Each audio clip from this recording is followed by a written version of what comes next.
The Indiana Fever have rediscovered their playoff identity in a way few could have predicted. On Thursday night, they secured their first postseason series win in 10 years, advancing deeper into the WNBA playoffs despite being without the league's brightest star, Caitlin Clark. Clark, who has been the face of the Fever's resurgence and one of the most talked about athletes in basketball, suffered an injury that forced her to the sidelines. For many teams, losing such a generational talent at this stage of the season would have been a devastating blow. Instead, the Fever responded with resilience, unity, and an elevated sense of purpose. In Clark's absence, Indiana leaned heavily on its depth, defensive grit, and balanced scoring. Aliyahboston anchored the paint with dominant rebounding and interior defense, while Kelseymitchell provided steady leadership and timely offense. Veterans and role players alike stepped into larger responsibilities, proving that this team is more than just one superstar. The collective effort underscored a truth that often gets overlooked in a star-driven league.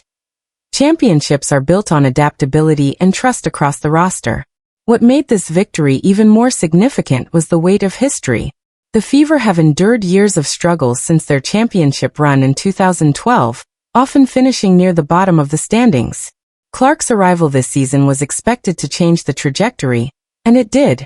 But this playoff breakthrough showed that Indiana's foundation is stronger than one player, no matter how gifted. The storyline has become less about Clark's injury and more about the Fever's growth under pressure. Instead of unraveling, they embraced the moment. Their ability to execute on both ends of the court, make adjustments, and display composure in crunch time demonstrated a maturity that has been developing throughout the season. Of course, questions remain about Clark's health and potential return, and her presence would undeniably strengthen Indiana's chances moving forward. But this playoff run has already reshaped the narrative. The Fever are no longer just Caitlin Clark's team. They are a formidable unit capable of competing with the league's elite. For the first time in a decade, the Fever have a real shot at something bigger. Whether or not Clark rejoins them on the floor, the message is clear. Indiana has arrived, and their future looks brighter than ever.